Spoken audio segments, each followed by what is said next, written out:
Okay, it's 7 p.m. Magandang gabi po sa inyong lahat. Ito po si Pastor Sergio Arevalo na nagpapasalamat po sa inyong presensya sa gabing ito. Salamat po sa inyong pagdalo dito po sa ating webinar na pinamagatan po nating marriage o kasal, annulment, no? At gayon din naman ang divorce. Bagamat walang diborsyo sa Pilipinas, ay magbibigay ng konting pahapyaw si Judge Garong tungkol po dito. Okay? Ang gagawin po natin, katulad po ng sinabi natin, ay meron po tayong panalangin, meron pong tula, no? About marriage and separation, etc.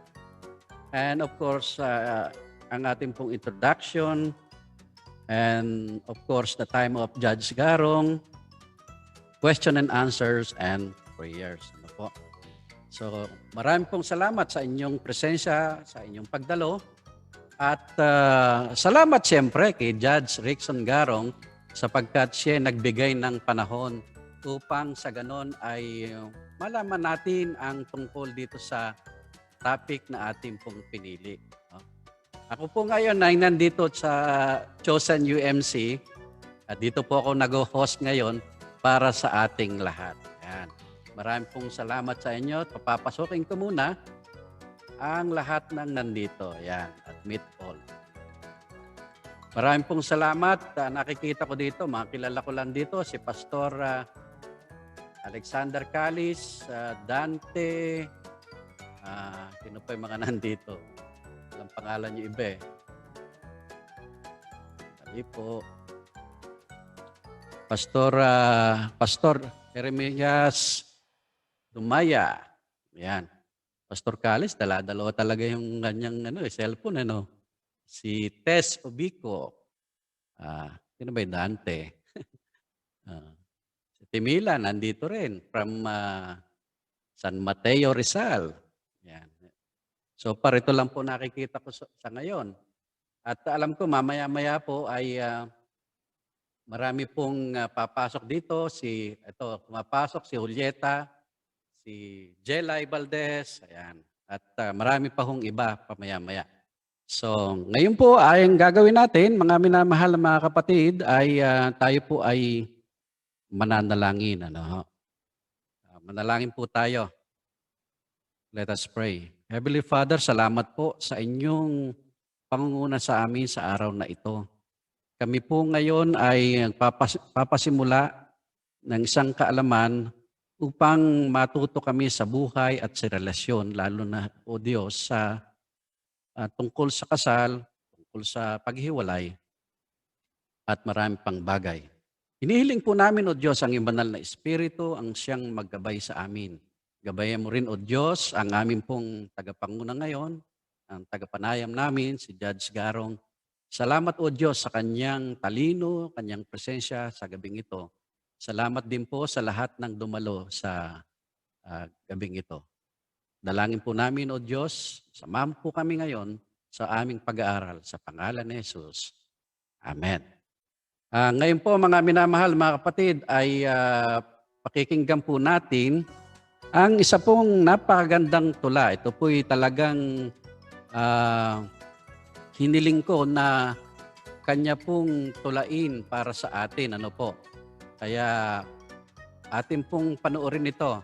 Isa-set ko lang po dito. Mga minamahal mga kapatid. Okay. Sandali lang po at tayo po ay magpapasimula dito sa ating pong yan. Right. Share. Nakita niyo po ba yung blue screen?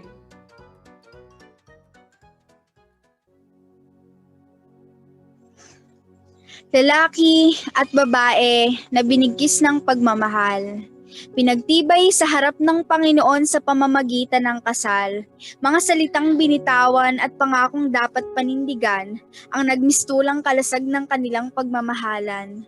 Magkahawak ang kanilang mga kamay at masayang naglalakbay, tangan-tangan ng pangakong magsasama habang nabubuhay. Ang wikang mananatiling iisa, dumaan man sa maraming problema, ngunit darating ang panahon na ang pagsasama ninyo ay susubukin. Minsan ay mamimili ka kung mananatili ka ba o tatapusin mo na. Sari-saring emosyon ang mangunguna na magdudulot ng kalituhan sa pagpapasya. Ngunit anuman ang mangyari at maganap, nasa kamay ninyo pa rin ang sagot na hanap. Kung sa ginhawa kayo ay magkasama, sa oras kaya ng kahirapan at pagsubok ay mananatili ka. Isang araw, ang isa sa inyo ay magkakamali. Kahinaan ng sa kanyang puso ay maghahari, ang isa na may magmimistulang bato ang puso. Nang dahil nga sa ito ay masasaktan ng todo. Kayo ay magtatalo at mag-aaway. Mapapaisip kung dapat pa bang magkasamang ituloy ang buhay. O kung minsan ay darating sa puntong hindi inaasahan, makakalimutan ng mga pangako at sumpaan. At kung minsan ay hahantong sa hiwalayan. Kaibigan, huwag kang magpadalos-dalos. Kung hindi ka pahanday, huwag munang magpagapos, sagrado ang kasal. Ito ay banal, hindi dapat pasukin na parang isang free trial. Dahil kayo ay susumpa sa isa't isa, lalong-lalo na higit na sa Ama. Ngunit nasa inyo pa rin ang huling pasya. Kung bibitaw ka, nang dahil sa nasaktan ka, kung pipiliing talikuran ang mga pangakong binitawan, nang dahil sa pagkakamaling dulot ng isang kahinaan, o kung ikaw ba ay mananatili at hahayaang pagpapatawad at pagmamahal ng maghari, kung ano ang kahahantungan ng inyong samahan, ikaw at siya lamang ang makakaalam. Kung mananatili ka sa sinumpaang pagmamahal, o tatapusin ang samahang nakakasakal.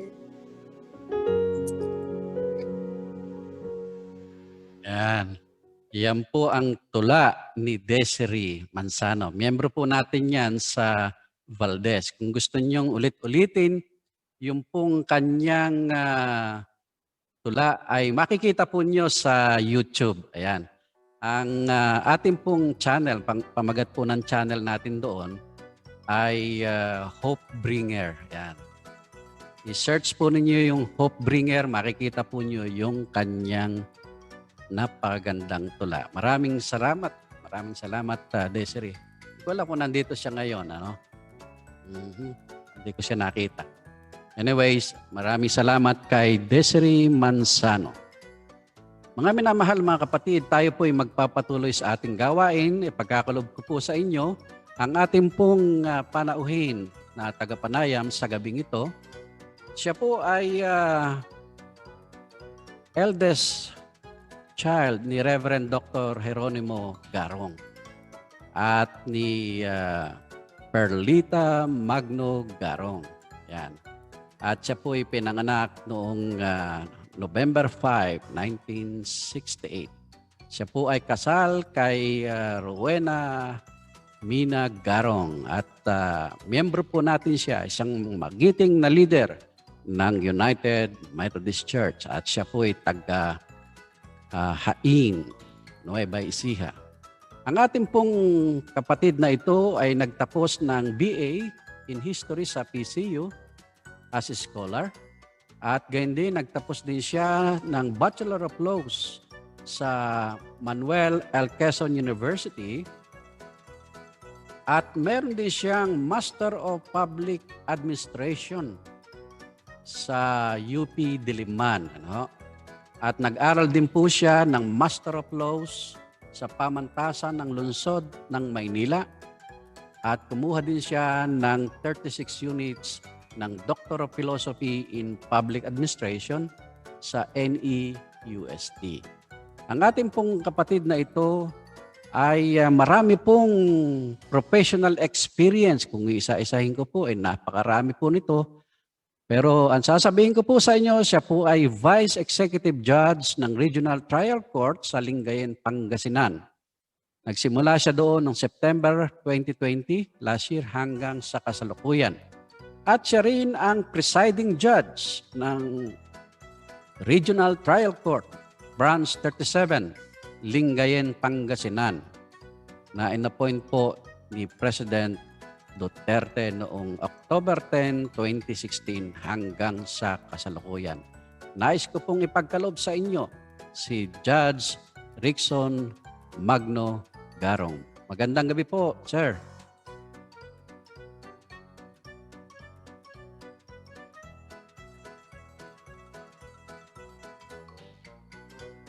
Judge, nandiyan ka ba?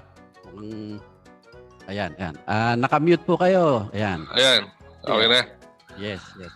Magandang gabi. Salamat sa pagpapakilala. Ito si Pastor, kinakapatid ko yan. Hanggang ngayon ba kinakapatid pa kita? Of course. Related to sa'yo eh. Kapatid sa pananampalataya, kapatid din sa masonerya.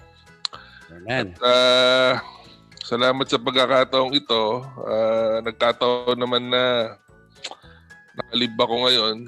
Pero pinabawi ko yung libkot. Kami ay nag-lockdown sa aming public knowledge naman yan. Lockdown ng aming branch. At may isang staff ako na nag-positive. Pero negative naman ako. Okay, mag-alala. At saka hindi naman natatransmit sa online ang COVID just in case.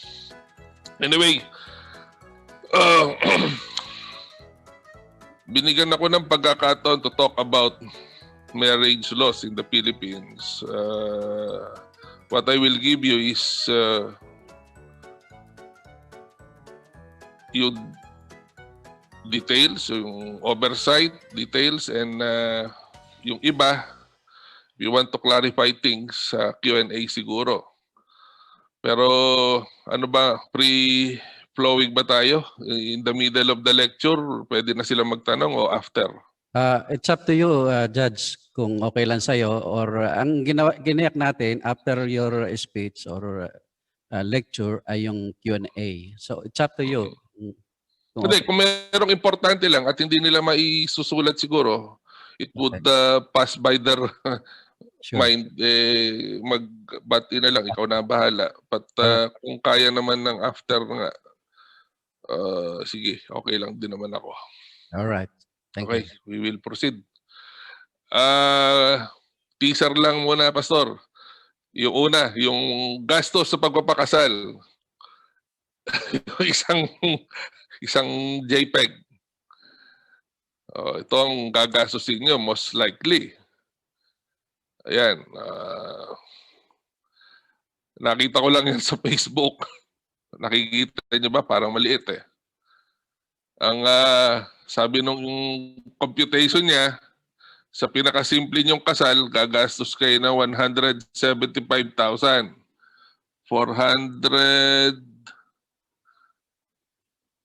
pesos.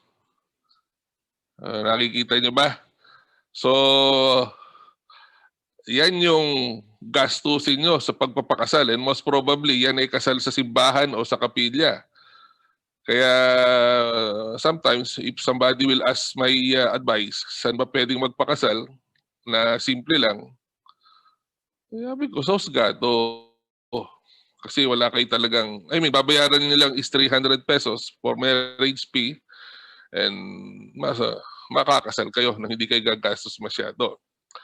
And I just want to emphasize also, wala pong secret marriage.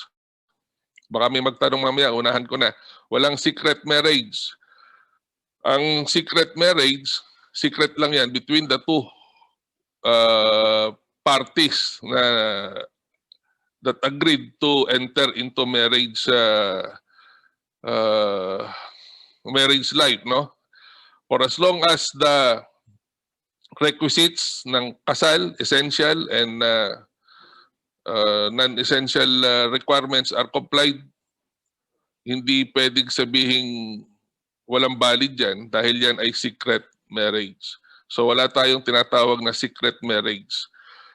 It's only a secret between the two of you. At kung sino man yung kasama niyo doon sa lugar na pinagkasalan, doon, yun lang ang secret. But that is a valid and subsisting marriage as far as the law is concerned. Okay. So balik na tayo dun sa kwan. First, bali number 2 slide natin.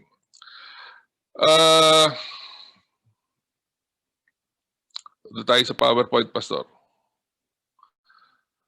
So, ang first slide natin, second bale. As much as possible, the presumption is always in favor of the validity of marriage. So kahit na sabihin nating merong problema ang mag-asawa, they intend to be separated, the law will always try to save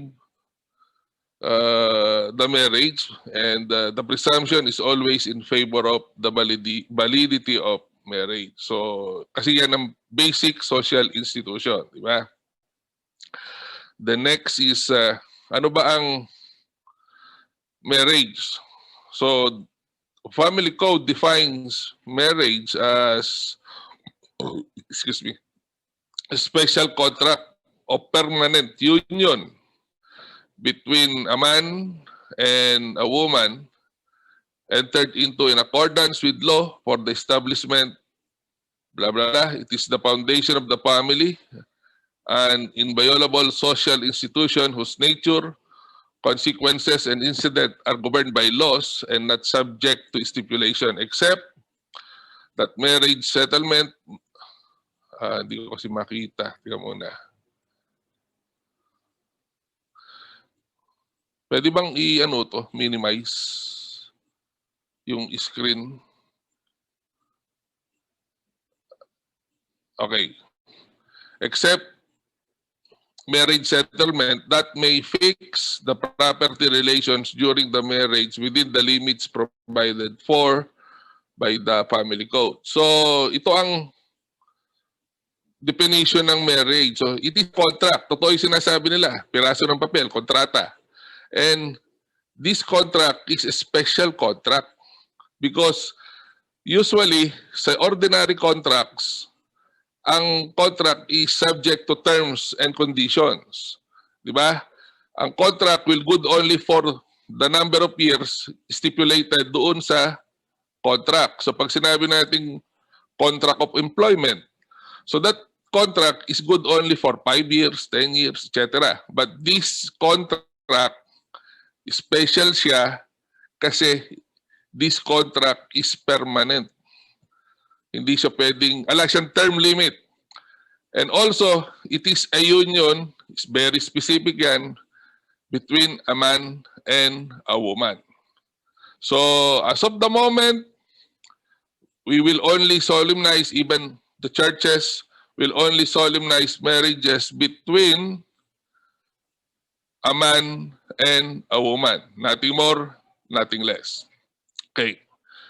So, next slide tayo.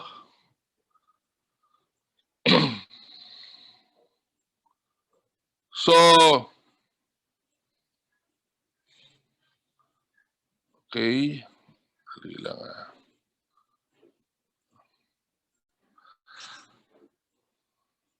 Now, sinabi ko special contract ang marriage, Because in every contract usually, ang parties lang dyan, obligor, obligee.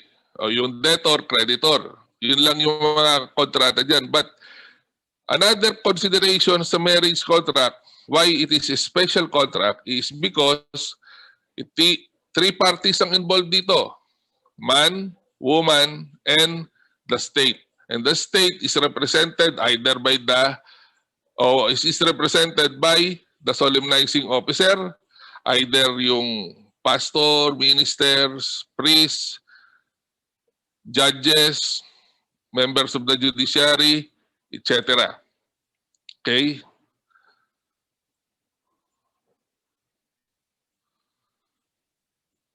So ano ang essential requisites ng marriage? So ito ang essential, di ba kanina sinabi ko sa secret marriage. There is no secret marriage for as long as the essential and ano ba isa yun? Non-essential requirements are present.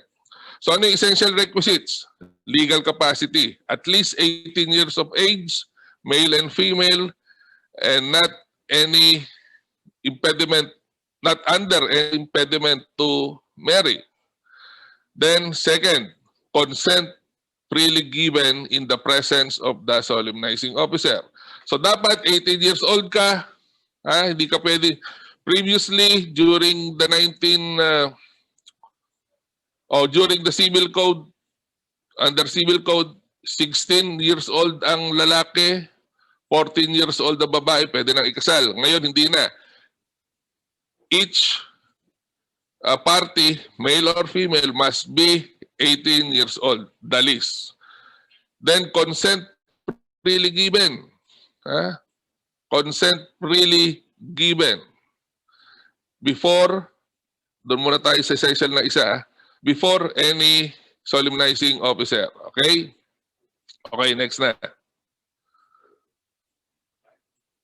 Okay? So, klaro na ito. Sinabi ko, no? But, ano ba ang sasabihin nyo? What about those who have opted to have a sex change operation? Yung mga transgender, pwede ba silang magpakasal sa kapwa lalaki o kapwa babae? Meron ng sagot dyan ng Supreme Court. Next slide to.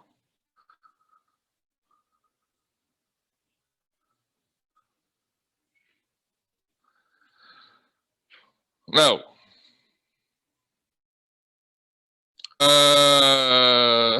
sinabi doon sa Silverio versus Republic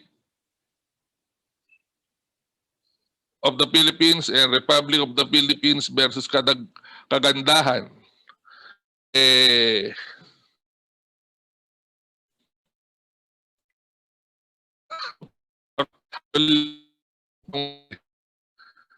So the Supreme Court denies the motion on the ground there is no law recognizing reassignment. Which again, yung sexual or naging babae ka o hindi ka babae, pwede Judge, excuse me. so, Excuse me, Judge. Chapin dating mo, napuputol ka. Yung sounds mo. puputol ba? Yan ang hirap sa internet natin eh. Dali try ko kung lumipat. Okay, okay.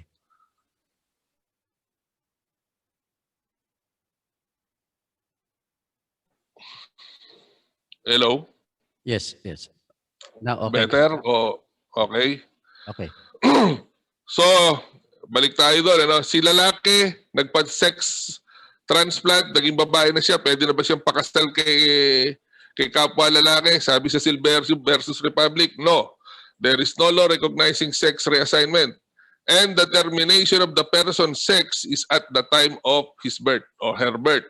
If it is that by error, then it cannot be changed. Ibig sabihin ng error dito, kung halimbawa, biologically, you are a woman or a man, pero nalagay doon, nangyayari yan. Nalagay doon sa birth certificate mo ay, halimbawa, male ka, nalagay ay female, you can have it changed. Pero dapat may court proceedings pa yan. Pero dapat, there is no alteration ng katawan mo, hindi ka inoperahan para maging babae. Okay. Next. Kay Republic versus Kagandahan. So,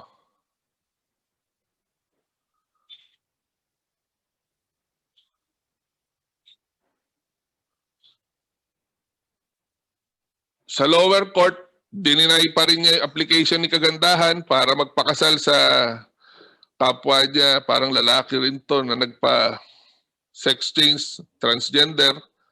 So, dininay ng Supreme Court ang kanyang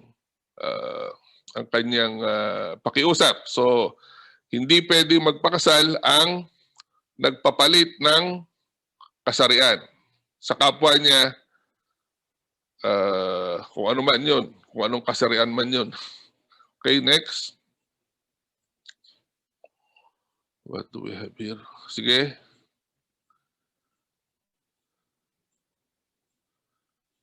Ano tayo? Doon tayo sa absence of consent.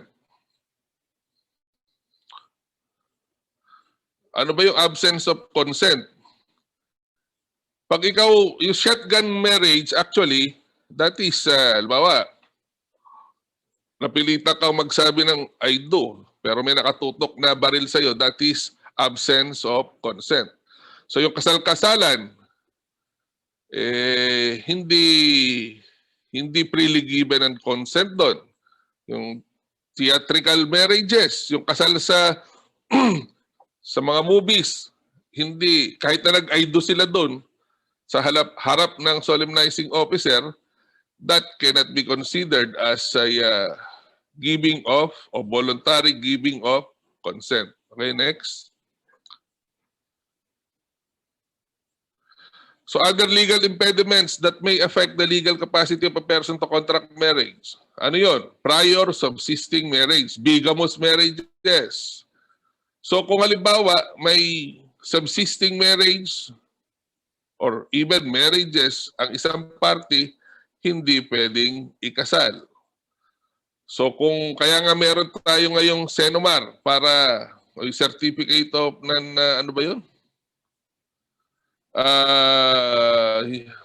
Basta yung Senomar para mapakita na walang legal impediment to enter into marriage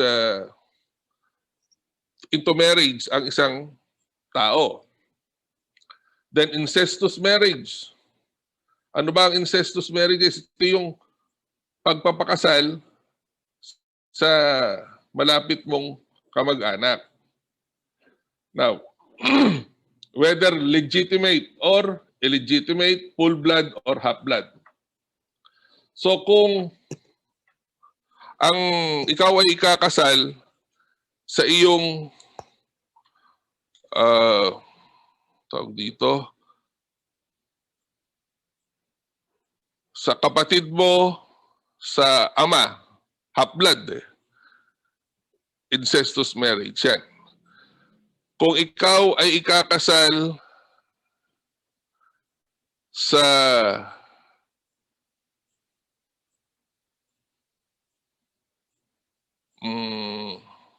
halimbawa ikaw, ako, ikakasal ka sa lola mo, nakaedad mo, hindi pwede yun. Kasi that is as a descendant, di ba? Descendant. Ay, ascendant.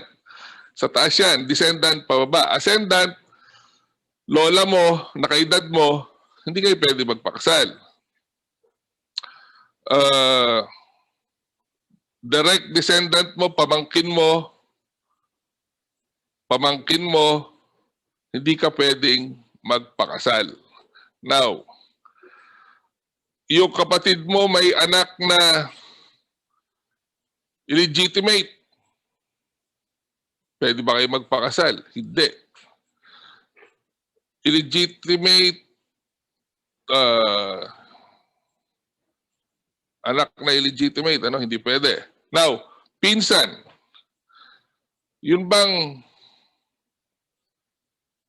pinsan pwedeng pakasalan? Ang prohibition ng family code, hindi ko alam kung pang ilang slides, pero preliminary. Ang prohibition ng batas sa pagpapakasal sa pinsan ay up to pinsang buo lamang. Second cousin, there is no prohibition as to marrying each other. I don't know kung bago sa inyo yan. Pero dati na yan. So next slide tayo.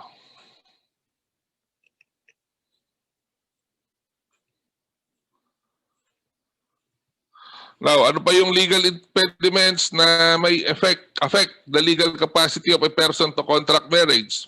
Malinaw pa ba, Pastor? O okay lang? Hello? Okay lang, okay lang. Okay lang, okay lang. So, marriages that are void for reasons of public policy. Ibig lang sabihin, for public policy, void pa rin siya. Pero for public policy, ibig kasing sabihin, kumbaga, hindi siya acceptable sa ating norms as Filipinos. Pero technically, po pwede. Kaya lang, because of our norms as Filipinos, public policy, hindi siya pwedeng maging, these marriages are considered void. Ano yun?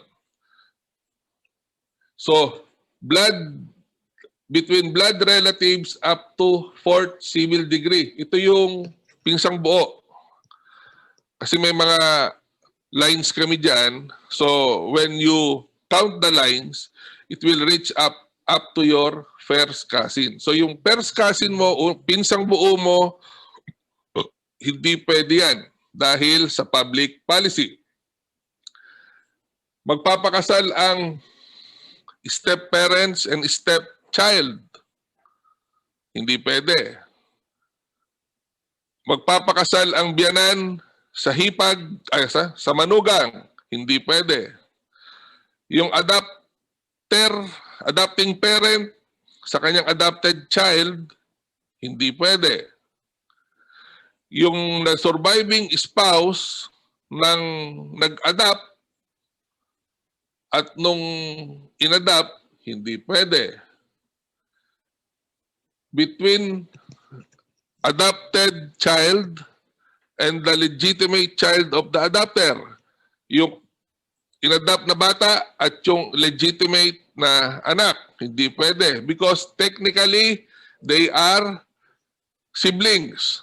Now, dito sa adopted child na to, I just have to make it clear, ito yung legal adoption, yung dumaan sa korte, ha? Hindi yung inalagaan lang, hindi yung walang deklarasyon ng husgado para maging adopted child.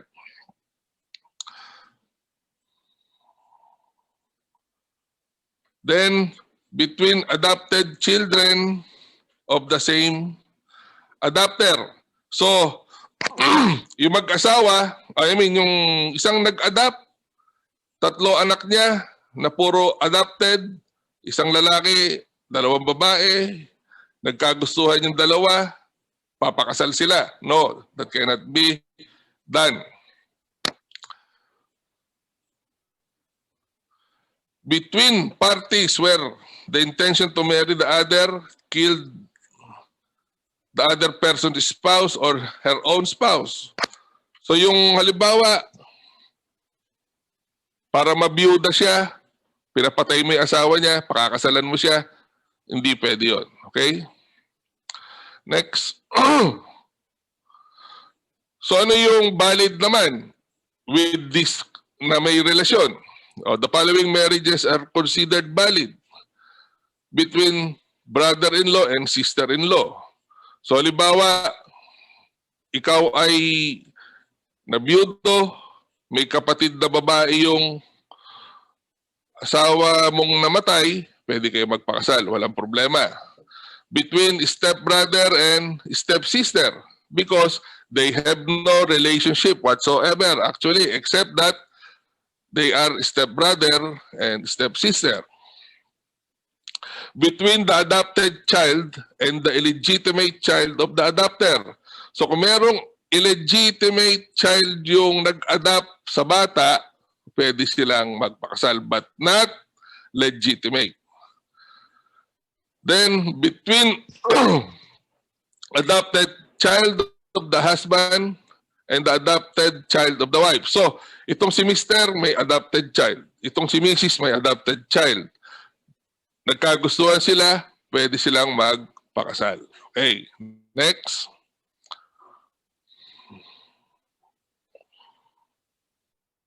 So, ano ba yung defects? No? May defect yung essential requisites. Kasi ano ba yung requirements sa kasal? Kapag 18 below, 18 to 19, 18 to 21, walang parental consent, voidable. Yeah, voidable.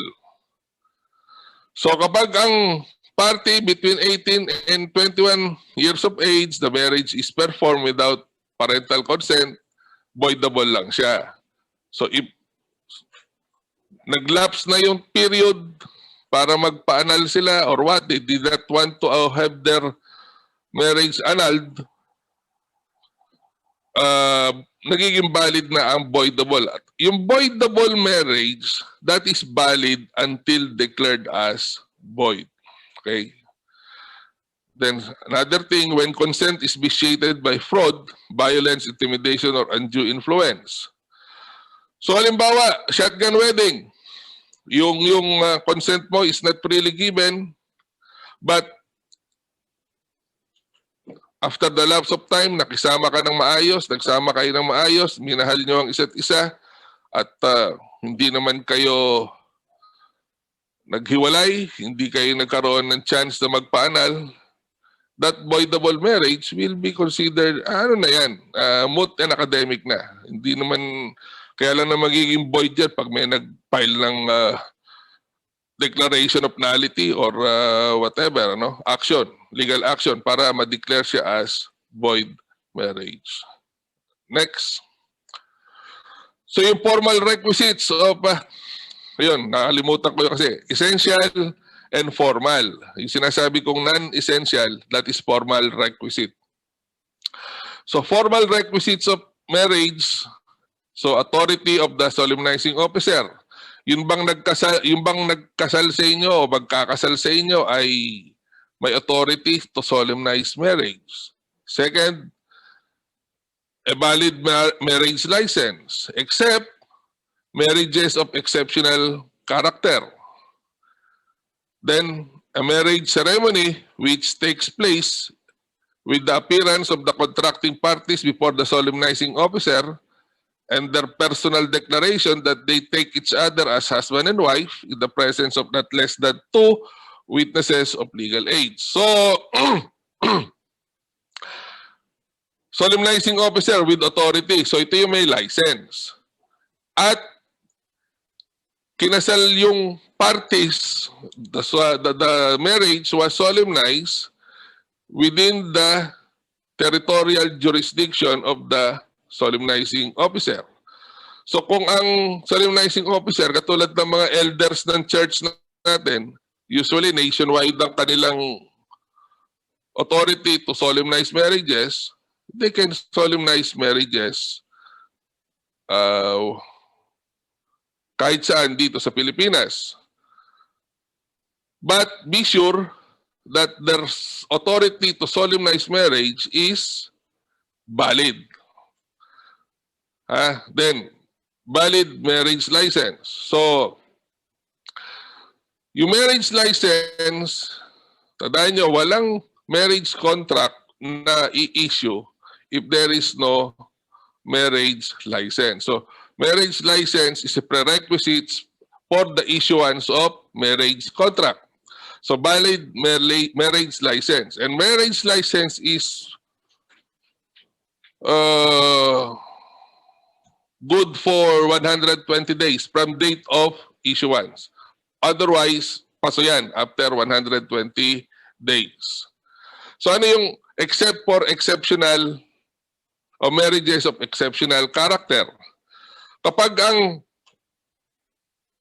ang dalawang tao nagsasama na ng more than 5 years as husband and wife,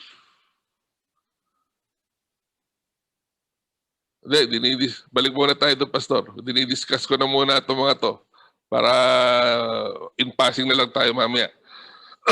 So, exceptional character, yeah.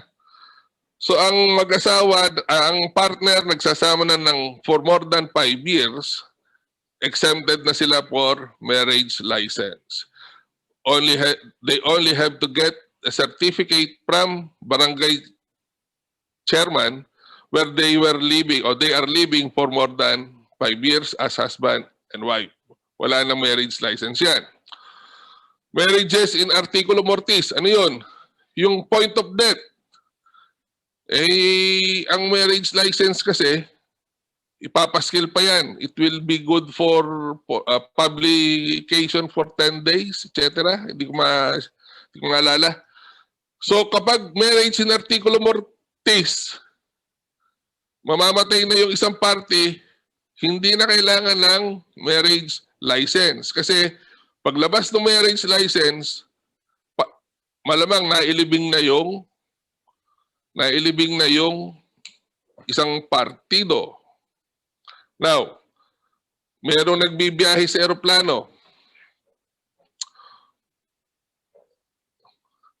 Sa 16 hours nilang biyahe from New Jersey to Manila. Nagkatabi sila, nagkaungguyan o nagligawan for 16 hours, sinagot, nagkalokohan, magpapakasal sila. That marriage, can there be a valid marriage? Yes. Without any marriage license? Yes. Sino magkakasal? Yung kapitan ng eroplano. Valid yun. Ngayon, sino nanonood ng ano nga yung Korean novela? Yung may gera? Crash Landing ba yun? Yung nasa gera, may nagkagustuhan. Hindi sila makakuha ng marriage license pero gusto nilang magpakasal. Pwede ba yun? Pwede yun. No need for marriage license. Sino magkakasal sa kanila? Yung brigade commander nila ang magkakasal. Okay, next slide. Ano ba ito? So, sino ba ang pwedeng magkasal? So, incumbent members of judiciary within the court's jurisdiction. So, kapag member ka ng Supreme Court, Court of Appeals, Sandigan Bayan, etc., yung mga justices, excuse me, you can solemnize marriages nationally. So, kapag justice ka, hindi barangay justice, pag justice ka, pwede ka magkasal wherever in the Philippines. Members of RTC, MTC, so they have jurisdiction within their territorial jurisdiction. So kapag MTC judge ka sa Leonardo, you can only solemnize marriages held at San Leonardo, Nueva Ecija. RTC, Lingayen. Actually, ang jurisdiction ng Regional Trial Court is within the region. So, kung ako ay Lingayen nakaba-assign, I can solemnize marriages in the whole Region 1. Pero nung kasing 2 years ago, acting judge ako sa Kamiling, which is Region 3, I can solemnize marriages within Region 3 also. So within their territorial jurisdiction. Then, kala ko sa akin yan. Then, any priest, rabbi, imam, minister of any church or religious sect duly authorized by his church or religious sect and registered with the Civil Registrar General, acting within the limits of the written authority. So ito yung sinasabi ko, yung mga pastor, mga pari, etc. They can solemnize marriages. Depende kung saan ang jurisdiction nila. If their jurisdiction is for the whole Philippines, they can solemnize marriages all over the Philippines. If their authority is within the province of Nueva Ecija, they can only solemnize marriages within Nueva Ecija. Yung mga thank you. Yung mga sabi dito, incumbent members of the judiciary. Ang init naman. Tubig na malamig.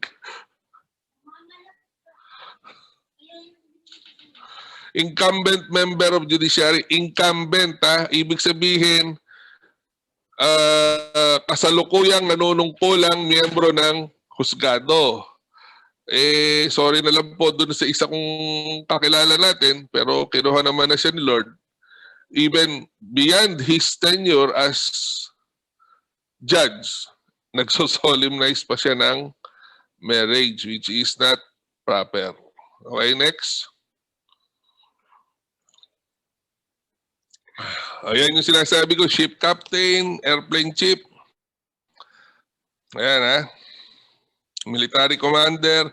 Now, nasa abroad kayo, excuse me, nasa abroad kayo, may nanligaw sa inyo, nagpaligaw naman kayo, wala kayong legal impediment, gusto nyo magpakasal, saan kayo magpapakasal? Punta kayo sa Consul General ng ating bansa at kayo ay ikakasal ng Consul General or Vice Consul.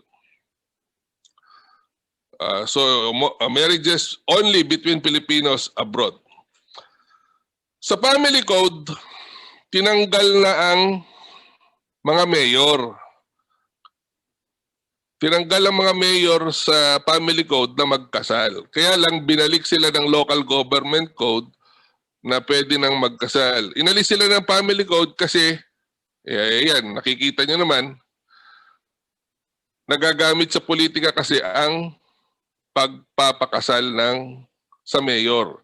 Yung mga mass wedding, how can a couple give their consent personally to the mayor kung merong mass wedding, di ba? So, nagiging political ang kasal sa mayor. Kaya tinanggal ng family code, binalik ng local government code. Next. Ayan pala. So, diniscuss ko na ito kanina. Prerequisite for the issuance of marriage contract is marriage license for 10 consecutive days and the validity period 120 days. So after the lapse of 120 days, huwag na kayo magpakasal. Ano ba yun? Anong nangyayari? Then no valid marriage license, no valid marriage. Okay, next.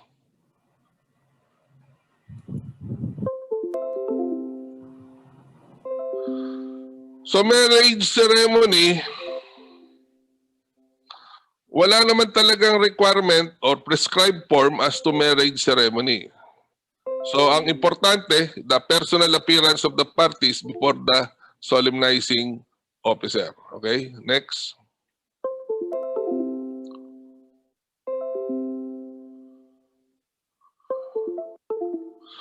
So, example of void marriages due to the absence of formal requisites. Ayan, marriage solemnized by the chief of police. Hindi naman pwedeng ala naman sa listahan yung hepe ng police. So that is a void marriage. A marriage with no valid license. So ito yung sinasabi ko, naglapse na yung 120 days.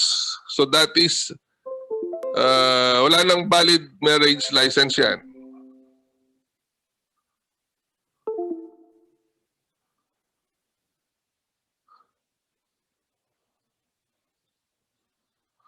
Ngayon, mayroong isang kaso, kinasal sila, walang marriage license. Pero after 1 year, nagkaroon ng marriage license. Valid ba yon? No.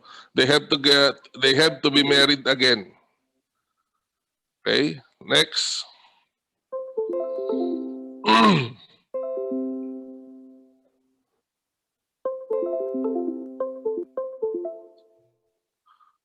Okay, Ano ba yung mga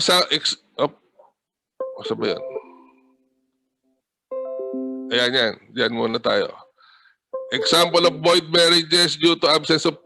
Okay, yung marriage ceremony. While there is no prescribed form as to marriage ceremony, hindi dapat mawala ang marriage ceremony. Okay? Then, marriage license solemnized without a license, certified by the local civil registrar. Void yan. Walang marriage license. Okay? Next. Now, marriages solemnized with a false affidavit of cohabitation. Itong affidavit of cohabitation, ito yung requirement dun sa mga couples na nagsasama na more than 5 years at hindi na kailangan ng marriage license. So kapag may false affidavit of cohabitation, that is a void marriage.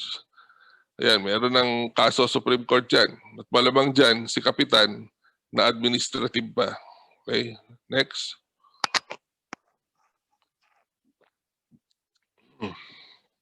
Now, yung effect of irregularity in any formal requisites. The marriage shall be valid unless annulled. So valid siya. Pag absence of there is defect sa formal requisite, valid naman ang kasal, but not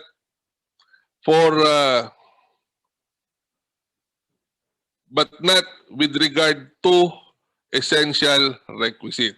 Kasi pag essential requisites, void kagad yan. Okay, so yung party responsible for irregularity sa formal requisites shall be civilly, criminally, and administratively liable. Okay, next.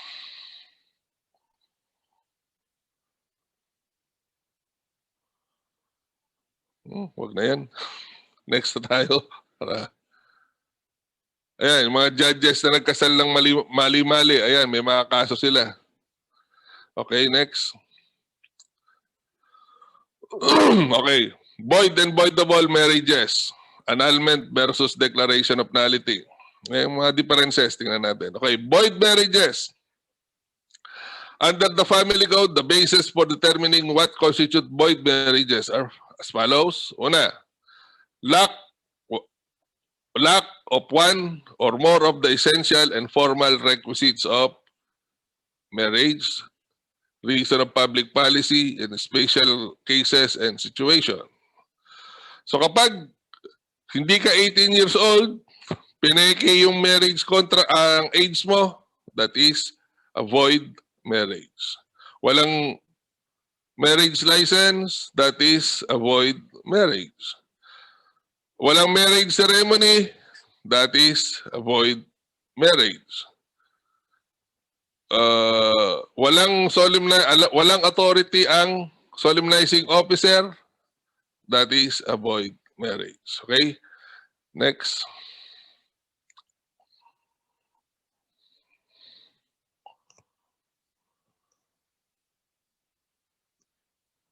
So based on sa Article 35 of Family Code, the following marriages are void from the beginning. So yung any party below 18 years of age, even with the consent of the parents or guardians. Excuse me. So kahit na may consent ka, but you are still below 18 years old, that is a void marriage. Solemnized by person not legally authorized to perform marriages. So, unless such marriages contracted with either or both parties believing in good faith that the solemnizing officer has the legal authority to do so. So, ibig sabihin, nagpakasal kayo sa pastor, halimbawa, but nung pala yung lisensya ni pastor ay expired na, technically, that is a void marriage. But, may kolatila yan, both parties, kayong dalawa, ay of your good faith and honest belief na si pastor at that time na nag-solemnize kayo, nung kinasal kayo ay may valid and existing legal authority to solemnize marriage. Paano nakikita yon? So, for so many years, till death do us part kayo, hindi naman kayo nagpaanal, hindi nyo question yung authority ng pastor. So that is believing in good faith that the solemnizing officer has the legal authority to do so. Okay? So, yung solemnize without a license, except yung exempted, yung diniscuss ko earlier. Okay, next. So, yung bigamous, polygamous marriages, not falling under Article 41. Ano ba yung Article 41? Tingnan nga muna natin, Pastor. Ay, Article 41. Kasunod eh. 41 ba yan? Yeah. So, marriage contracted by any person during the subsistence of a previous marriage shall be null and void unless before the celebration of the subsequent marriage, the prior spouse had been absent for 4 consecutive years. And the spouse present had the well-founded belief that the absent spouse was already dead. So, ayan, ito yung sitwasyon na 4 years na walang communication ang nawawalang asawa at yung asawang naiwang asawa, walang communication, so siya ay may paniniwala na ang kanyang asawa ay namatay na, so pwede na siyang mag-asawa. Ulit, 4 years, ha? From the last day, counted from the last day, the absent spouse has been missing. Ngayon, pag sumulpot siya, yan ang problema. So, dalawa yung asawa niya. Anyway, now, in case of disappearance where there is danger of death, so halimbawa, ang asawa mo ay militar o sumakay sa militar o sumakay sa barko na lumubog, tas 2 years wala ka nang narinig, eh yan, after lapse of 2 years, pwede ka nang magpakasal. So, kaya lang, in order that you will be able to remarry under Article 41, eh, dapat mag-institute ka ng kaso for the declaration of presumptive death of the absent spouse. Now, without prejudice to the effect of reappearance of the absent spouse. So, ang mangyayari niyan, so wala na siya ng 4 years, wala na siya ng 2 years kapag yung appearance ay in danger of death talaga. So,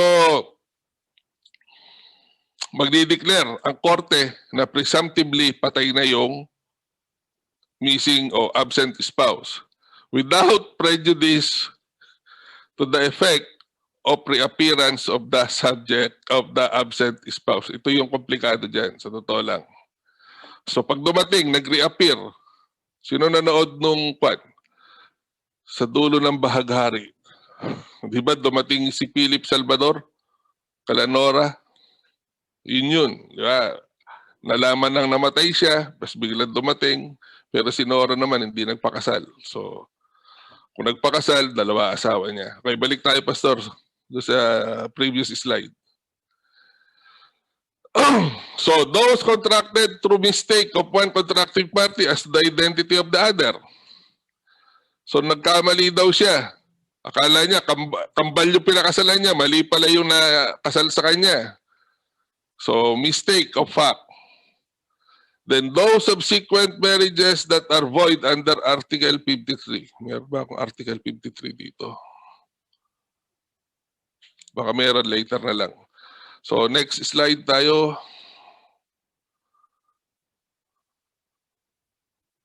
Okay, voidable marriages. Okay. Now, sinabi ko kanina, pag voidable marriages, it is valid until annulled. Ha?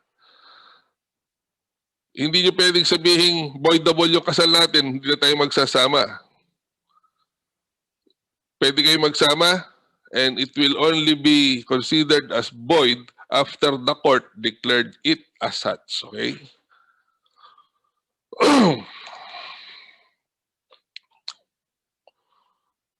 So,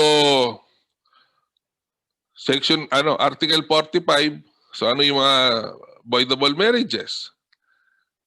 Either party is between 18 to 21 and they obtained no parental consent.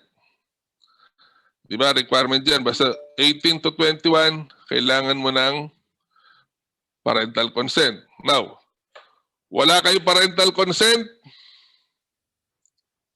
but both party freely cohabitated or cohabited with each other as husband and wife after reaching the age of 21. So, nagsama pa rin sila till death do them apart. Either party was of sound mind unless such party freely cohabited with the other after coming to reason. So, yung minor ka, unsound mind ka, still the other party cohabited with the other after coming to reason. Yung naging maayos na siya, nagsama pa sila. Then the consent of the either party was obtained through fraud unless such party with full knowledge of the facts constituting fraud freely cohabited with the other as husband and wife. Okay, next. Yung consent of the either party was obtained through force. Yung mga shotgun wedding. Either party was incapable of consummating the marriage, impotent, and such incapacity appears to be incurable. The either party has afflicted with sexually transmissible disease that is serious and incurable, like AIDS. Yeah. Okay. Next.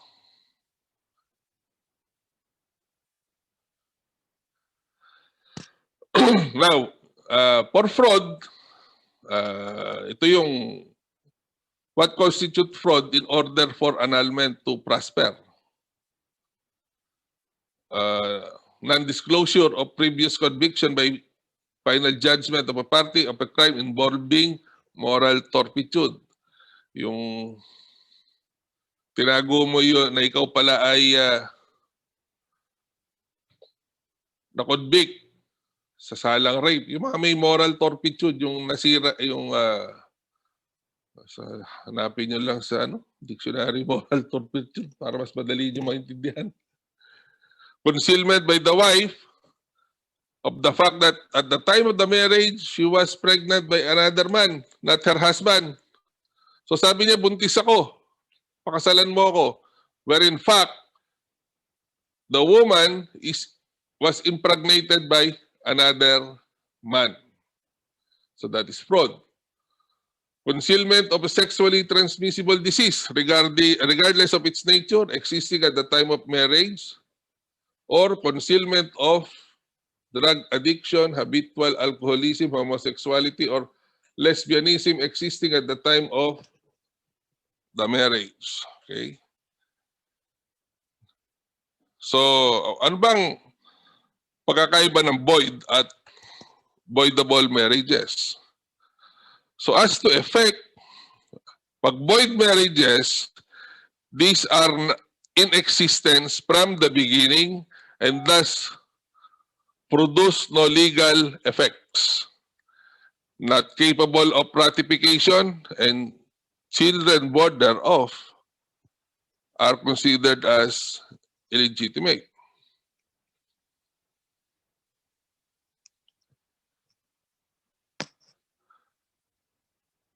Upon the declaration of nullity, the properties of the parties are settled in accordance with the rules on mga marriage property relationship. Okay, next. Now, voidable marriages, on the other hand, they are valid until annulled and may be ratified and cleanse of its defects by cohabitation. The remedy of annulment, however, may be barred by prescription. So in case of fraud, force, violence, intimidation, or undue influence, impotence, and affliction of serious, incurable sexually transmitted disease, the action for annulment must be brought within 5 years by the injured party from discovery of the fraud or from whom the cessation of the force, intimidation, blah, blah, blah,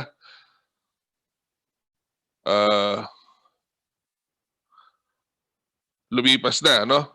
Ratification of the voidable marriage shall bar an action for annulment even if the prescription period has not expired. So kung nagsama kayo despite these defects, that is considered as ratification of a voidable marriage.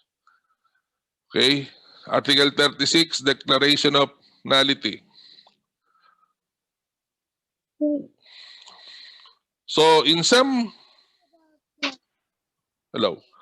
some people may have had the chance to come, okay, the closest thing to a divorce sa atin would be the declaration of nullity under Article 36 of the Family Code, which is solely premise on the psychological incapacity of the one of the parties to comply with the essential marital obligation of marriage, even if such capacity becomes manifest only after the marriage. It is referred to as declaration of nullity, as the law presumes that the marriage is void from the beginning and does need a formal declaration that it is indeed void. So itong Article 36, Declaration of Nullity, is the closest thing that we have sa divorce. Pero mas mabigat pa rin ito as compared to divorce, and the only ground for this Article 36 is psychological incapacity. Okay, next. So, the concept of psychological incapacity is not new to us, blah, blah, blah. Actually, kinuha nila ito sa base doon sa pag-aaral ko nung first year kami sa law school. This is patterned actually sa canon laws. Kasi ang Catholic Church, meron silang annulment court. So they annulled cases, they annulled marriages sa annulment court ng Roman Catholic Church. Pero as far as the Philippine law is concerned, valid and existing pa rin ang kasal nila. Kasi hindi naman natin nare-recognize ang annulment ng church.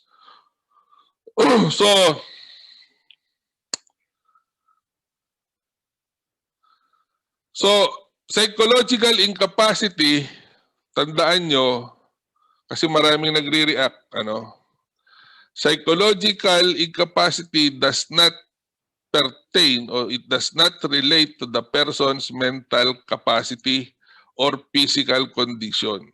Hindi siya mental or physical condition, but relates rather to some psychological disorder that renders the person unable to comply with the essential obligation of marriage. So yung conjugal act, the community of life and love, mutual help, procreation, rearing, education, etc., etc. And does not refer to isolated idiosyncrasies.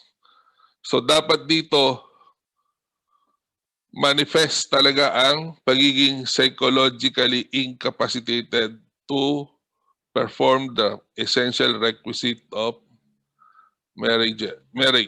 Next. Now, ito ang leading case for psychological incapacity. Republic of the Philippines versus Molina. So ano sabi niya dito sa kasong ito? The incapacity must be, among others, grave enough to bring about an inability to assume the essential obligations of marriage. Grave enough. Grabe, ha? Grabe. Incurable or permanent. Hindi siya magagamot.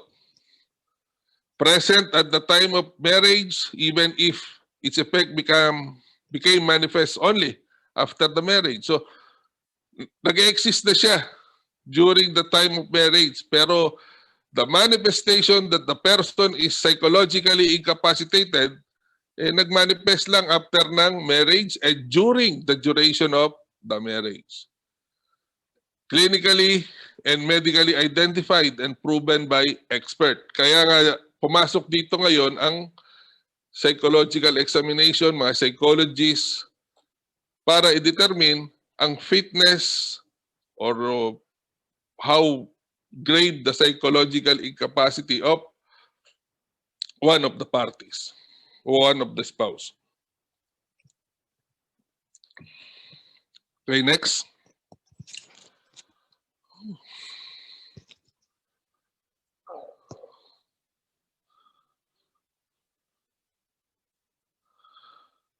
So, ito yung concept of psychological incapacity talaga. Downright incapacity or inability to take cognizance of and to assume the basic marital obligations, not mere refusal, neglect, or difficulty, much less ill will on the part of the errant spouse. Irreconcilable differences, conflicting personalities, emotional maturity and irresponsibility, physical abuse, habitual alcoholism, sexual infidelity, perversion, and abandonment by themselves also do not warrant the finding of psychological incapacity, but downright incapacity or inability to take cognizance of and to assume basic marital obligations. Yun ang ano niya. Okay, next.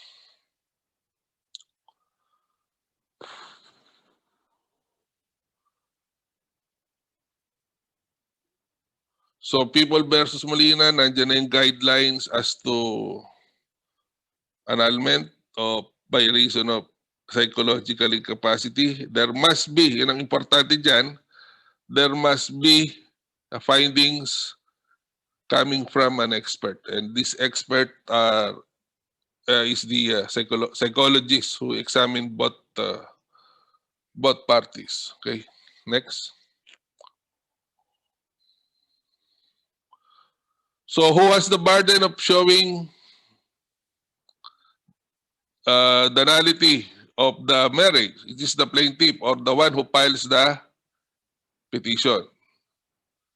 So the root cause of psychological incapacity must be medically and clinically identified. It must be alleged in the complaint. It must be sufficiently proven by expert and clearly explained in the decision. So incapacity must be psychological, not physical. Right? Okay, next.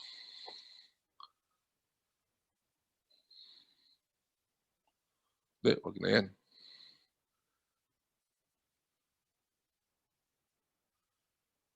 Na ano ko na rin to. Now, balik lang tayo ng konti. The essential marital obligations of husband and wife are found in Articles 68 to 71 of the Family Code. Okay? So, and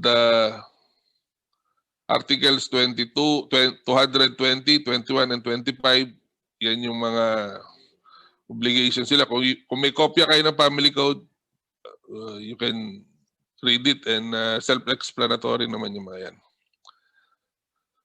Okay, next.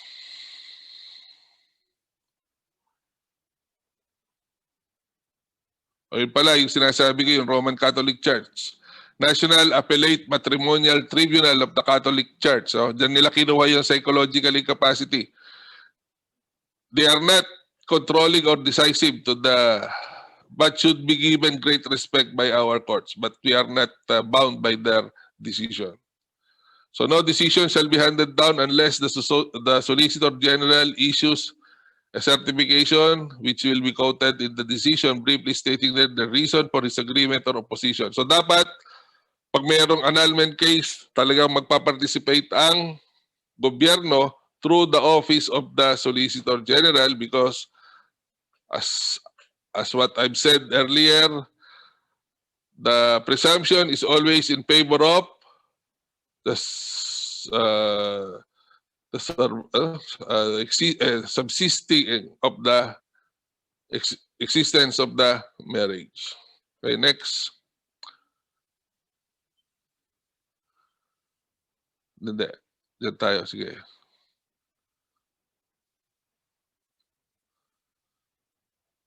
So ano ba yung mga ibang mga kaso? Maraming kaso to, pero example lang, what constitutes psychological incapacity and what does not constitute? Doon sa Antonio versus Reyes, sabi ng Supreme Court, the repeated lying of the wife is abnormal and pathological, and that amounts to psychological incapacity. So paulit-ulit na pagsisinungaling ng either spouse na, wag ng wife. That is that amount to, or that amounts to psychological incapacity. Okay, next.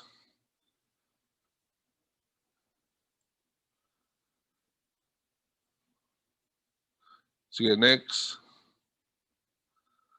So it is not enough to prove that the spouse failed to meet his responsibility and duty as a married person. It is essential that he must be shown to be incapable of doing so due to some psychological, not physical illness. So, hindi mo lang na-meet yung mga responsibilidad mo, hindi naman psychological incapacity yon. Because psychological incapacity must be proven, not physical illness. Okay, next. So ano ba yung pagkakaiba ng annulment and divorce? Para medyo maunawaan natin. In annulment, marriage is either void ab initio or is voidable. So when you talk of divorce, divorce presupposes a valid marriage. So annulment extinguishes the marriage as if there is no marriage that existed. Sa divorce, marriage existed and is ended by divorce decree. Ibig sabihin, tinapos ng divorce ang marriage. Okay? So, annulment, either party can remarry if granted. Sa divorce, ganun din. Either party can remarry because they became single once again. Then, the grounds for annulment existed before or during the marriage or manifested during marriage. The grounds for divorce existed during the marriage. Tandaan yan. Sa annulment, nag-exist na siya prior to marriage and existing or nag-manifest during the marriage. But divorce, lumabas lang siya, nag-exist lang siya during the marriage. In property relationship, sa annulment, dissolve yan. The support and custody of children is granted for minor child or children. So there is an alimony usually granted to aggrieved spouse. So yung aggrieved, natalong asawa, bibigyan mo siya ng alimony. Hindi naman actually support. Token, I mean, ayuda. Ayun pala, ayuda. Okay, next. So ito yung rights and obligations pala. Dito pala yun. Sorry. Sige, basahin nyo lang, basahin nyo na lang yan para humaba-haba tayo. Next tayo, Pastor. Ayan, Reading matters lang yan. Ano ba yan? Article... Ay, yung mga obligations lang yan about parental authority doon sa mga minor children or wards. Sige, go. Next. Mga obligations lang yan. Sige.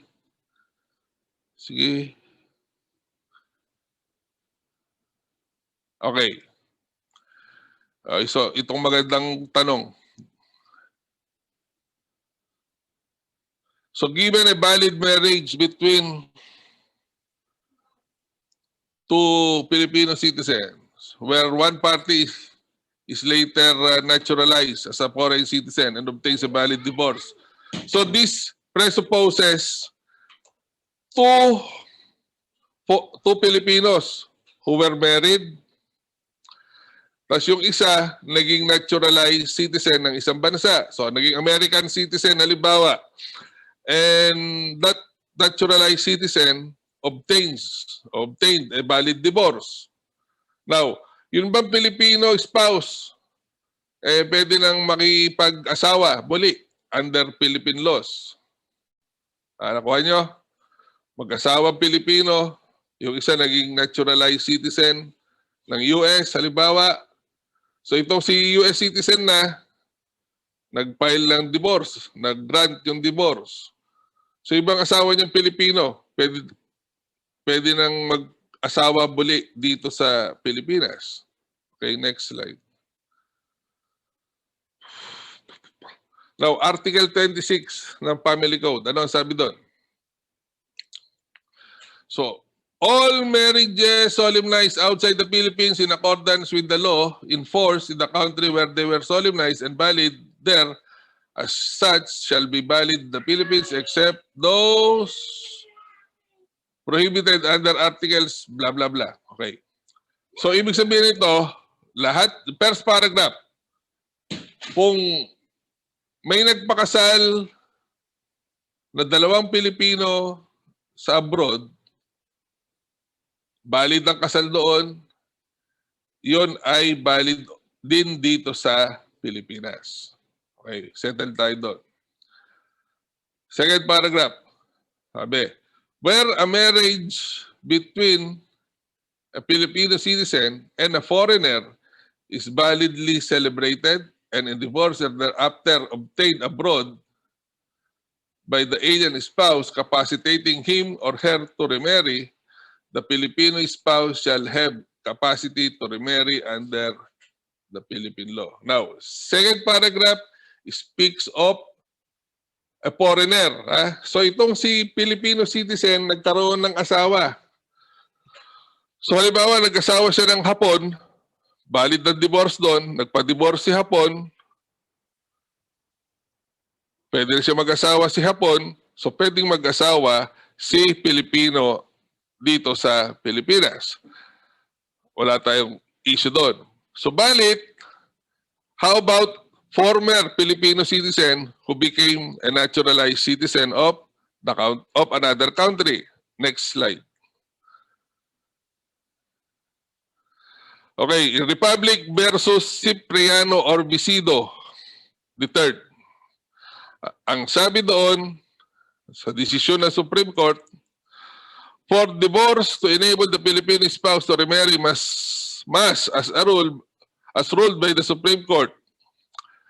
So, there is a valid marriage between, yung sinabi ko na, Article 26, valid marriage between Filipino citizens, a valid divorce obtained abroad by the alien spouse capacitating him or her to marry. Next. Next slide.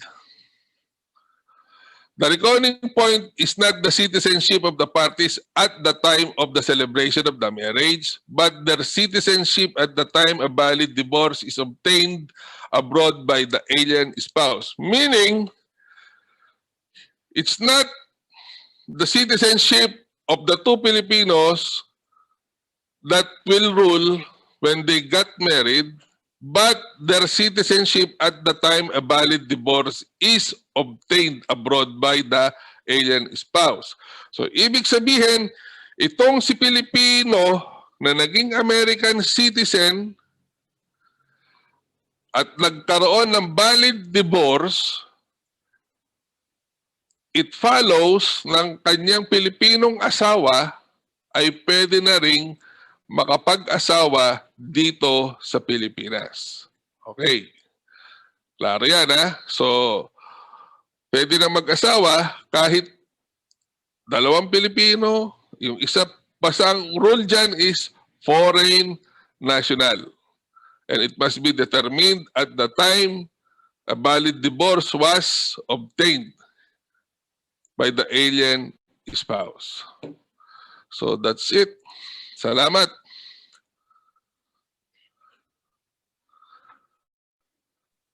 Maraming pong salamat, Judge Garong, sa inyo pong panayam sa gabing ito. Ngayon naman po, bibigyan natin ng pagkakataon ng mga audience natin, ng ating mga kasama dito na magtanong kung mayroon silang anumang tanong tungkol sa ating pong pinag-aaralan sa gabing ito. Meron po bang gustong magtanong?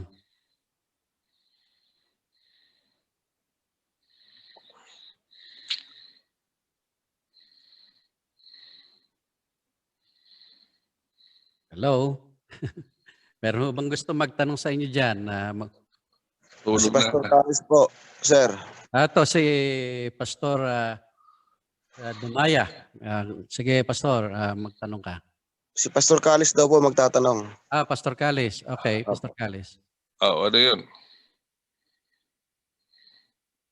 Nakamute ka, Pastor Calis. Pwede kang mag-unmute para makapagsalita ka.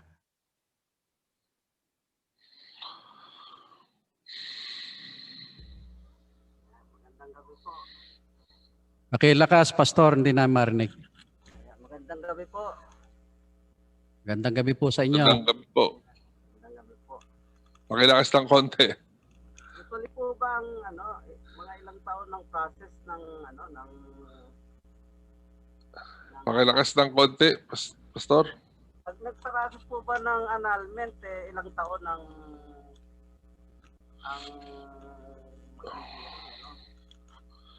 Ilang taon? Yung annulment, ilang taon daw pong... Nasa korte yan, nasa abogado yan, nasa partido yan. Wala kasing definite na... Dali lang. Walang definite na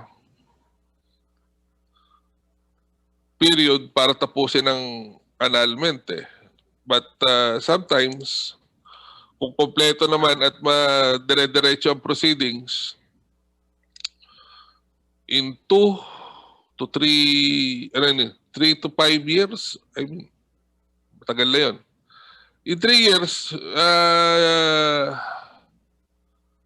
reasonable na yung 3 years na magkaroon ng decision sa lower court.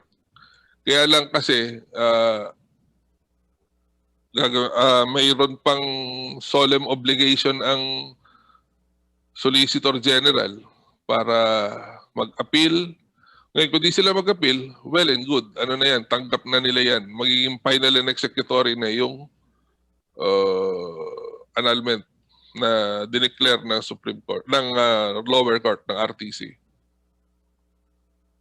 Ayun po, Pastor, satisfied po kayo sa sagot? Meron pa po kayong karagdagan? Opo. Hihingi lang ako ng quotation. Paano re-review? Para i-review Yung mga magkano ang ginagastos sa isang annulment. Yan, gastos daw po sa annulment.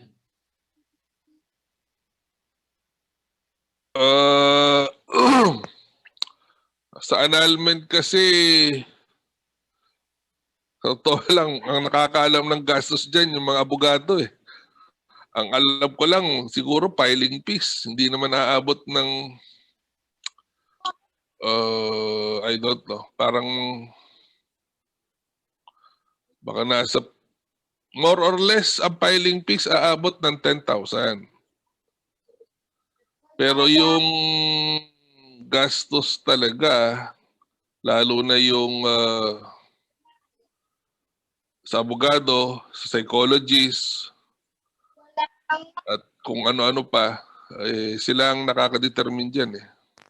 Ako yung wala akong idea about the fees, lawyer's fees, etc. Basta more or less 10,000 filing fees sa korte, yun lang masasagot ko. But as to expenses other than the filing fees, wala akong idea. Okay. May dagdag pa kayo, Hindi ko Pastor lang yun. Chris?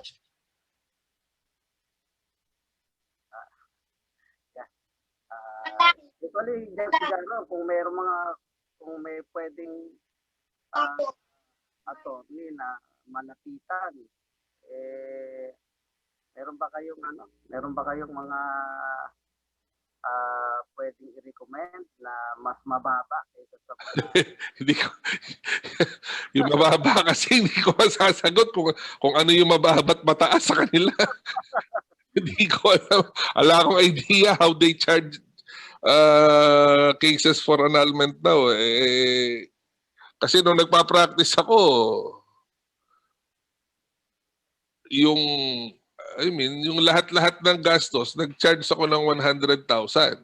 Lahat na yon, filing fees, package yun, ha? 100,000, psychologist, filing fees, preparation of documents, etc. Yun na ang charge ko, lahat na yon. Pero that was, ilan? 15 years ago. Hindi ko na alam ang ano ngayon. Hindi ko na alam. Wala akong idea talaga. So Judge, kahit sinong abogado pwedeng mag-asikaso ng ganitong klaseng kaso. Annulment. Oo. Lahat naman. Wala naman tayong specialized court, lawyers, hindi katulad sa Amerika. Sa Amerika kasi lahat ng rights meron sila eh. Dito naman, basta kausapin niyo mabuti yung abogado. Yun lang naman ang sa akin. Wala namang problema kung kakausapin niyo ang abogado eh. Okay. Maraming pong salamat, Pastor Calis. Satisfied na po ba kayo? Opo, thank you po. Hey, maraming pong salamat. Meron pong mga tanong dito sa ating chat room. Unang tanong ay 20 years na pong nagkahiwalay ang couples na ito at ang babae ay may pamilya na. Pwede po bang magpakasal muli ang lalaki sa iba? Nagkasal ba sila? Let us assume kasal sila. Ha? Kasal sila. Valid ang kasal. Naghiwalay lang. Aha. So, hindi pa rin. Yan yung sinasabi ko na may bigamous marriage. Eh. So, yung previous marriage must be annulled first bago sila ikasal. Okay. Salamat po. Another question dito mula sa Natividad, si Pastor Matias. Pwede po ba na ang mayor ay magkasal outside his court? For example, garden wedding. At pwede bang i-delegate sa sekretary ng mayor yung pagkakasal kung wala yung mayor? Actually, kaya nga sinasabi ko, ano yan eh, kaya tinanggal sa family code ang pagkakasal ng mga mayor, nagagamit siya for political purposes.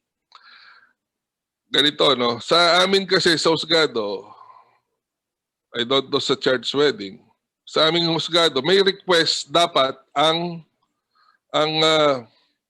parties o couple na they want the marriage ceremony to be performed somewhere else. Kasi dapat lang ikakasal namin sila sa chamber. I don't know sa mga pastor or sa church, etc. No? But sa mayor, hindi ko rin alam. So, ako kasi, nung nasa San Leonardo ako, yan ang naririnig ko. Wala si mayor, sino ka ako nagkakasal? Si konsihal, isa, dalawa, tatlo, sila. Sabi ko, ano yan eh? Kung may magsusulsul sa mga partido, that is a violation ng family code. And that can be considered as defect doon sa essential ba siya o formal? Formal requisite ng marriage na dapat sabihin, you give your consent or you mag-express kayo ng consent nyo sa pagkaasawa in front of the solemnizing officer. In front, not before an agent or representative of the solemnizing officer. Sa akin, may problema doon. Sa totoo lang. Hindi ko siya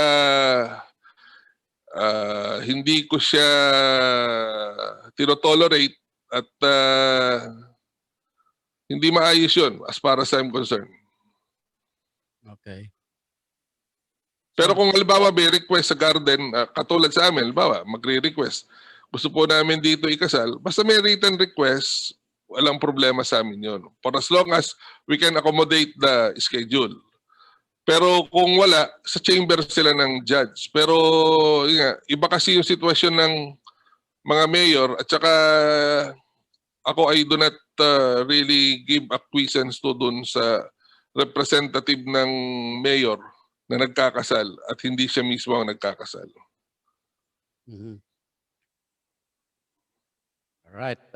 Salamat po sa sagot na yon. Meron pa po ba kayong gustong itanong dyan sa mga Magandang gabi po. si Pastor Dumaya?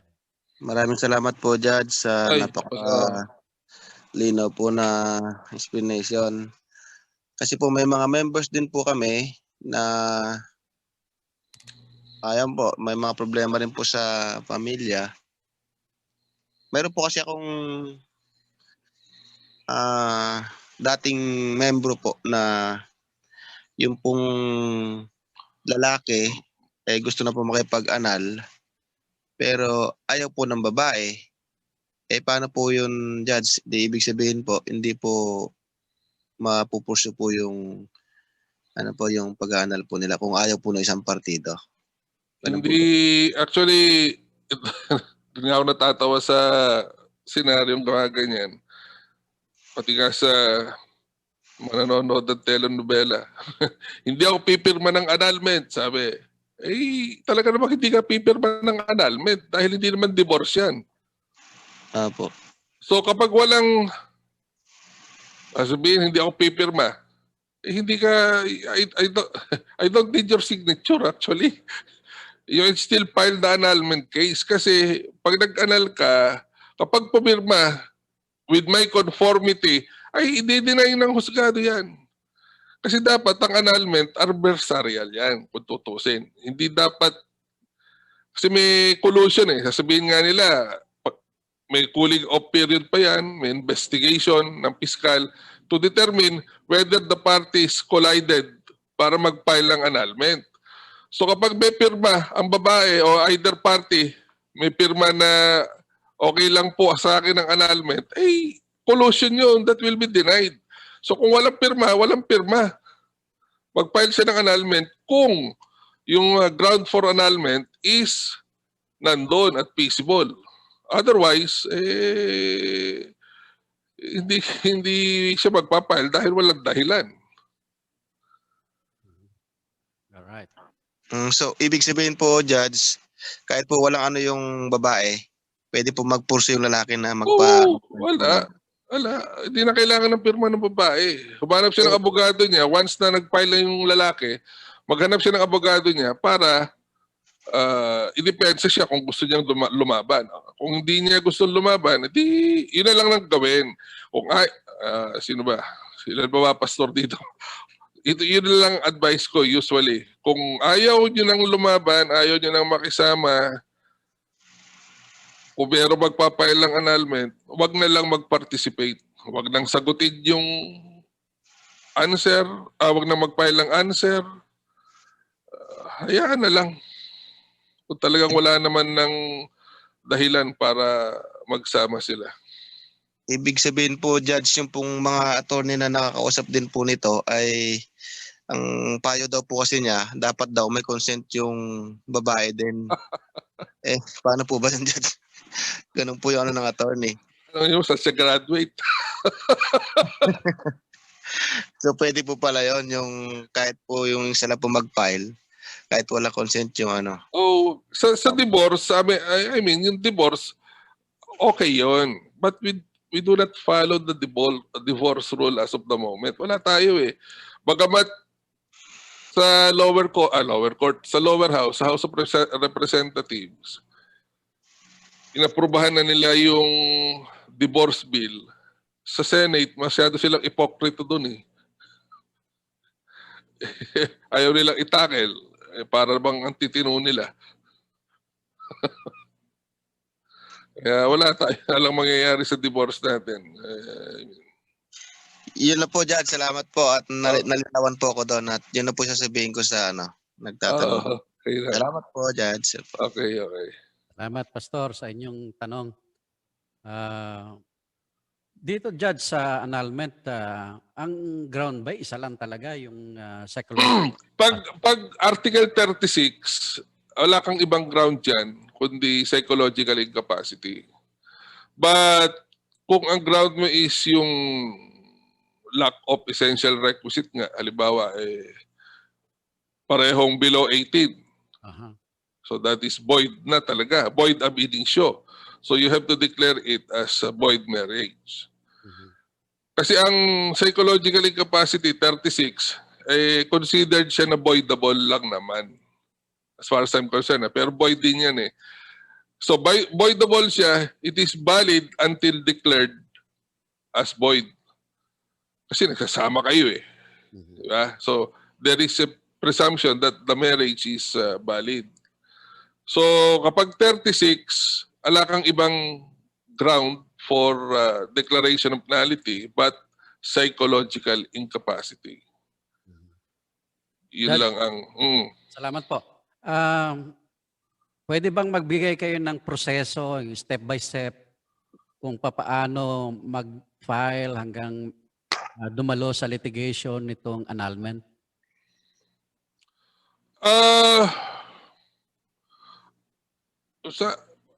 Pagpapile, tsaka yung proceedings. Halimbawa, kung magpapile, 10 magpapile, ganon. Ang annulment cases kasi sa regional trial court yan, kung saan ka residente. So kung halimbawa, Balok, may RTC dyan, dyan kayo magpapile ng annulment.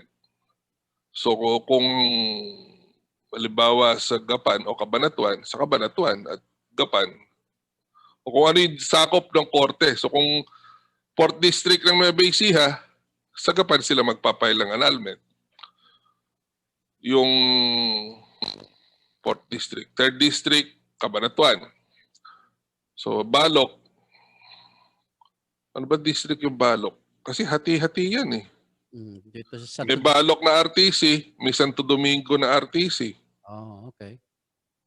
So, the closest siguro, kung Balok, halimbawa, sa Talavera kasi is, hindi ko alam kung sino may under sa Talavera.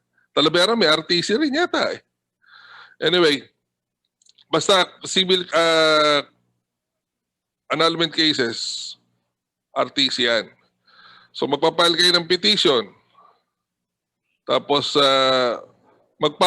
bago kayo mag-file ng petition, mag-contact muna kayo ng psychologist. Okay. So pag nag-contact ng psychologist, mag-start muna siya ng study sa parties. Padadala niya ng notice yung respondent. Ngayon kung hindi mag-comply yung respondent, yung psychologist will base his or her study doon sa narration ng complaining spouse, yung magpapile ng petition. Ngayon, you cannot consider that narration o interview sa aggrieved spouse na hearsay because alam niya yung sitwasyon eh. Throughout the years na magkasama sila, nakita niya yung ugali ng asawa niya, so first-hand information yun as relayed to the psychologist. So, based on the interview sa complaining spouse plus other witnesses, gagawa ng study yung psychologist, at yun, i-attach mo yun dun sa petition for annulment.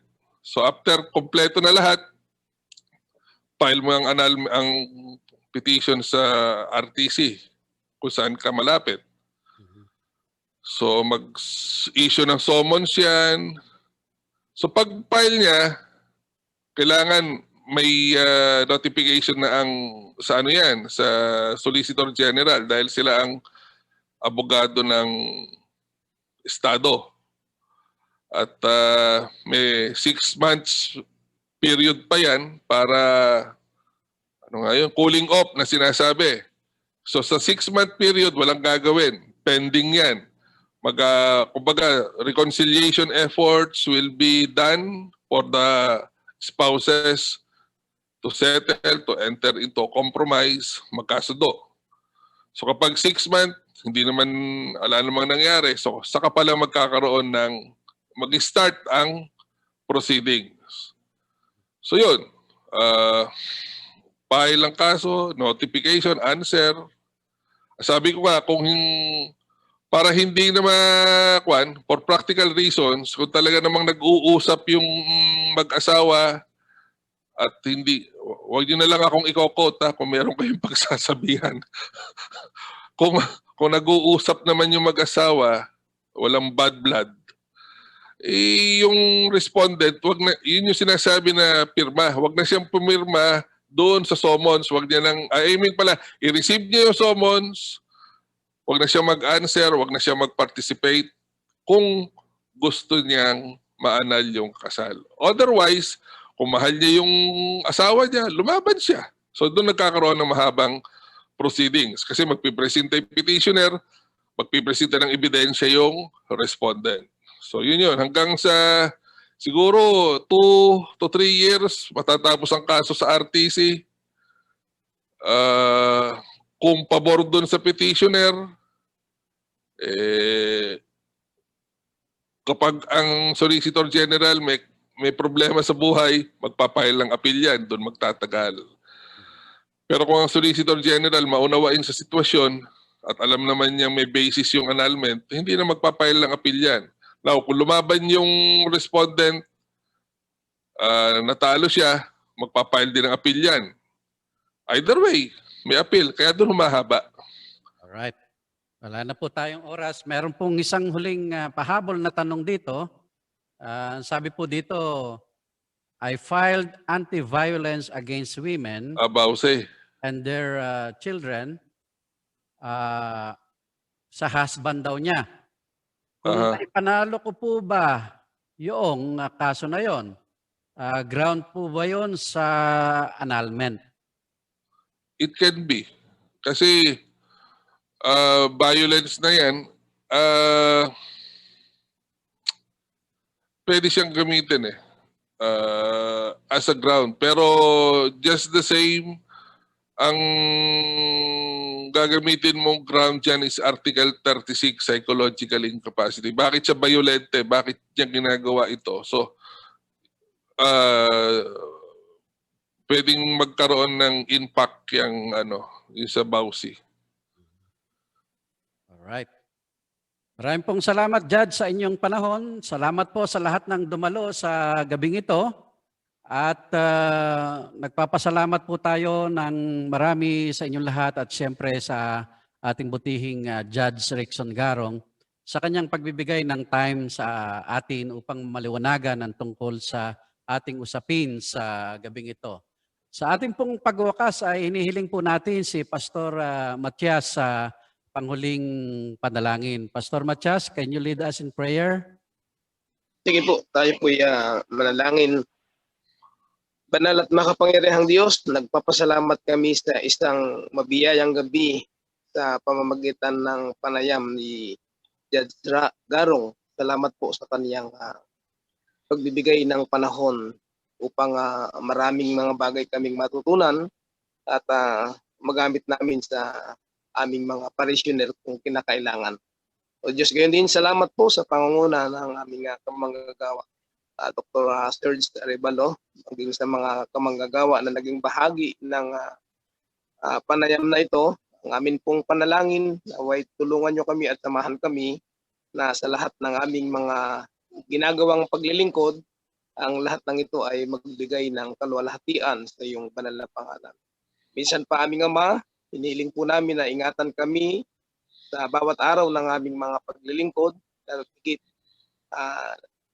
pahintulot po ninyo na ligtas kami sa banta ng COVID-19, manatili kaming malakas, malusog at makapagpatuloy kami sa aming mga paglilingkod. Sa gabi ng aming pamamahinga, O Diyos, samahan kaming ligtas at ipahintulot po ninyo na muli kaming ibangon sa kinabukasan upang magpatuloy kami na mayroong kagalakan sa aming mga paglilingkod. Sa iyo po namin ibinabalik, O Diyos, ang lahat ng papuri at pasasalamat sa pangalan ni Jesus. Amen and amen. Maraming pong salamat, Pastor Matias. Maraming pong salamat, Judge, sa inyong panahon. Oh, pag may time ulit, sige, okay yan. Gusto ko to. Salamat po, Ayun. Judge. Maraming pong salamat sa lahat ng dumalo at tayo Salamat po nagpapasalamat ng marami sa inyong lahat sapagkat nagbigay po kayo ng panahon upang magtagumpay itong ating kauna-unahang webinar tungkol sa marriage, annulment, and divorce. Magandang gabi po sa inyong lahat at pagpalain kayo ng ating Panginoon. Maraming Okay.